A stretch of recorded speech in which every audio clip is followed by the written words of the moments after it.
All right, man. Look, I appreciate your pitch. You did a good job selling me on the Tigers. I think I bought in for a few games this season at Comerica. I think I can see that, taking me and my lady out there. Now, let me bring you into my world. Let's talk a little Detroit basketball, which you've had a problem with, actually. The first question. Is Mason still the public address announcer? Yes, and he's the best in the NBA still. He's still goated, yes. And that's how much I don't watch the Pistons. That's okay. You at least knew who he was. And let me put all the cards on the table real quick. Go ahead. I have not been interested in the Pistons since they traded Chauncey. Okay. It was the worst decision, I feel like, for the franchise, and it kind of soured me on them. That's been a long time. So I'm really being brought into your world now, because I know the NBA has probably changed a ton. Oh, yeah. That was the downhill beginning right there for sure. And I understand why a lot of former Piston fans or even current ones are still hurt. But man, when I'm telling you right now, because you just told me now's the time to buy in while they're low, there's no better time to be buying in on the Detroit Pistons. You know why? Because they were just the worst team in the NBA with a 1765 record. It can't get no worse than that. It can't be lower. It cannot. And I believe there is so much to look forward to with this team. Outside of the resources and the construction, I believe just in terms of the intrigue period, you're seeing this team put together some pieces that you can be proud of and actually enjoy watching. You talk a lot about how the style of play is just garbage in the NBA now.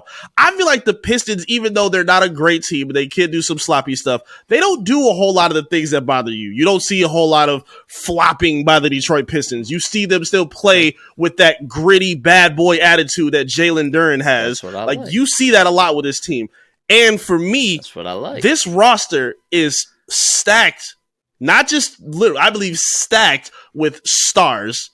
At least 3 of them, and I'm going to go through the rules real quick.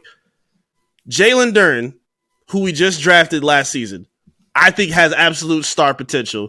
He looks like a baby Dwight Howard as the former youngest player in the NBA. 7 foot, 250, I want to say. He plays like an absolute machine. Very good defender. One of the best rebounders he'll absolutely be very soon, sooner than later with this team. I believe he has done an amazing job at establishing himself as a dominant paint presence. And with the guys he has around him, his dunking, like he's one of the strongest guys in the league. I'm telling you right now, he's going to break a backboard at least one time before he retires. I'd love to He's see it. a monster. I'd love to see it. Jaden Ivey is another one of the untouchables of the Pistons right now. He's someone who stepped in last season and had to carry the water for the Pistons when their backcourt changed. Cade Cunningham goes down with an injury after 12 games. Jaden Ivey, who was supposed to play off the ball as a shooting guard, ended up moving to point guard and excelled through his rookie expectations. He wasn't perfect all season, but he's one of the most exciting players on this roster. Super hyper athletic, really developing as a passer. His jump shot looks a lot more fluid than it did to start the season. Improving as a defender as well. I think he is, again, I think the second most important player on this team. And of course, the most beloved Detroit athlete, now that Jamal Williams is out of here, is number 2, Cade Cunningham. Oh, you used my words against me. I had to go there. You knew it was coming. Cade Cunningham is, I think, the most important Detroit sports athlete that we have right now. I believe as the number 1 overall pick from 2021, he is the most important Detroit sports athlete right now. Not only do I think he's a phenomenal player, I think he represents and puts on for the city better than anybody else. Like you see a lot of players come in and you question if they're really for the city and they're happy to be here. Cade has been phenomenal in terms of what he's done with his family. His brother, his cousin, they're sitting up here putting a 3-on-3 basketball tournament together in Dearborn. They have embraced the city and building charity work and doing a lot of things together. And his play on the court, I believe he'll be one of the best point guards in the NBA. And I think he has an upside of being an MVP for this Detroit Piston team. I think it's something that you can get on board with, man. I really do. Those are some bold takes. The most important player in Detroit history, or Detroit right now. I really believe that. I mean, I know he's important. Like, I know he's important. And I know that this team is exciting. But I don't know. It just seems like they're just in this, like, stuck mentality that they can't get out of their own way. Whether that's the owner, who I think is probably the worst owner in Detroit, even though Chris Ilitch still does reside here and own 2 teams. Tom Gorse. Or the fact that they can't get the head coaching thing right. Right? Like, it just, like, to me, you know, Dwayne Casey gets fired by the Raptors after taking them to... Didn't he win the championship and then they fired him? He got fired. He went to the playoffs, and then right after he left is when they went to the championship and won. Yeah. Okay. So you have a coach of that caliber, you can't put enough talent around him to do anything. And then a lot of people this year, I read all the message boards and stuff like that, like blaming him, like it's his fault that they're doing all this losing when your best player's out. Mm-hmm. I just need to see a splash, and I need to see something go their way. Right? We talked about the draft, like they're the worst team, which means they should have the best odds for number 1. Mm-hmm. But I've also read that they have the best odds to land at pick number 5 as well. They do. And it would be so much Detroit versus everybody for them to end up number 5 and Victor ending up at number 1 where we should have been picking. Now, I will be much more interested if things fall their way. Sure. Or if Troy Weaver can make a move that goes, okay, it's not like it's going to be anymore. And I think, honestly, they're at a point now where, and let me take the points that you just made, actually, because, yes, as of right now, they don't have a head coach. Fired Dwayne Casey. Right. Not even fired. He actually got promoted and elevated to a front office position. So he's not even like, he didn't leave the franchise. He's just being elevated and taken off the bench as a coach. So at this point, they're looking for a coach that can help reinstall some defense that they can continuously play and rotate with, and some more creative offense as well. That was one of Dwayne Casey's biggest problems. His substitutions were horrible. He's supposed to be a defensive-minded coach, and we never saw that with this team. Now, I think that's one of the biggest storylines to pay attention to, which also makes one of the Pistons one of the more attractive teams as well with the young talent that they have.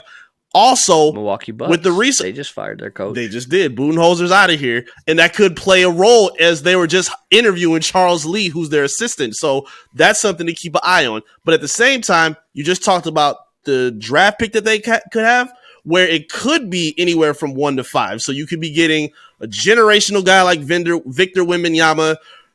They could maybe get into a Scoot Henderson, which that's a whole other conversation in itself. But the point is, that's another point guard, right? Another point guard, yes. Another ball-dominant point guard. And then on top of that, they also have more cap space to sign free agents than anybody.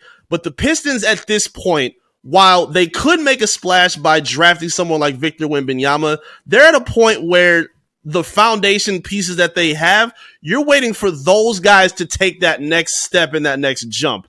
And they've already showed that they could do that with the way Ivy grew through the second half of the season, where his jump shot was looking horrible. He was out of control with turnovers. And then he really found a way to take control of that offense. Cade Cunningham as well. Hold on. Go ahead. I know you have a point, but I've got to interrupt you. Are you getting to the point where you're saying they don't need a Victor Wembanyama?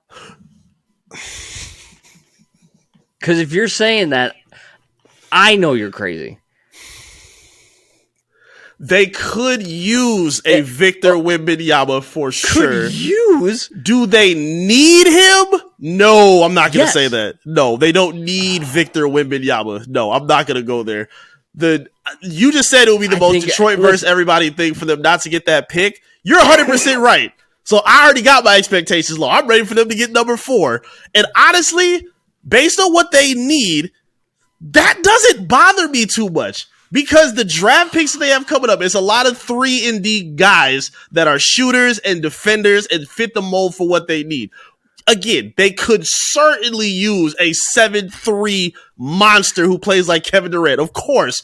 But do I think they need him in order to get to a winning position? Not necessarily. Yes. Not necessarily. Oh, okay. No. So listen, here's based on everything that you just said, though. They have the foundation, right? These guys got to take the next step. Would not a generational talent like Wembanyama take them over the top? Of course it would. But you already have a generational talent on your roster. So you just have to stop at one? No, of course not. But again, but I'm not sitting here saying if he doesn't get here, they're going to be right back to where they were. I don't believe that. This team is looking to win as soon as next season. Now, how many games? I'm not expecting to win no more than maybe 35 to 40 games, maybe. But that's still a huge leap from 17. But to me, it's not going to take that generational Victor Wembanyama in order to make that happen. Like, to me, I think Cade could have a all-star bound season next year, and I think that could help put them over the top. I feel like if he takes that kind of all-star step, that's what you want to pin your hopes on more. Not who you draft. You don't want to put your hopes on another super young rookie to put you over in a winning position. You want it to be the guys you have, and I think Cade is generational. He's a number 1 overall pick. He does everything. He's shown that he can elevate talent around him, even G League players. He's who you want to key your attention on. It's not Victor Wembanyama. That'll be the headline. The Pistons don't need Victor Wembanyama to start winning. They don't. Okay. But that would be a good selling point to get you back on board, right? Yes. Okay. Yes, it would. I would be very interested in the Pistons if Victor Wembanyama is wearing the Motor City jersey. So we got until the 16th, but the lottery, yep. The 16th. Okay. So we will be talking more Pistons coming up to the draft lottery and who they're going to take. Then the draft is in June, if I'm not mistaken. Yes. Correct? Correct. Eric? Yep. Okay. So the draft is in June where they hopefully will draft another generational talent, even though apparently they don't need one. I don't know. If I'm constructing a team, I'm getting as much generational talent as I possibly can. But that's a discussion for another time. We want to know what you think, though. What are your thoughts on the Pistons? And can you buy into them now when they're low? Is the future bright enough for the Pistons that you're like, okay, I can buy in right now? Let us know in the comments. And hey, if you're not subscribed to our YouTube channel, make sure that you subscribe. Pound that notification bell so that you can get notified when our content drops. It's dropping every Tuesday, every Friday at 5 o'clock with a new Beyond the Box. And we've got shorts and reels coming out all the time with the latest breaking news from Detroit sports. This has been your favorite Detroit sports show. He's one of your favorite hosts, Eric Vincent. I'm another one, maybe, AJ Riley. We will see you all live Monday night at 9 o'clock.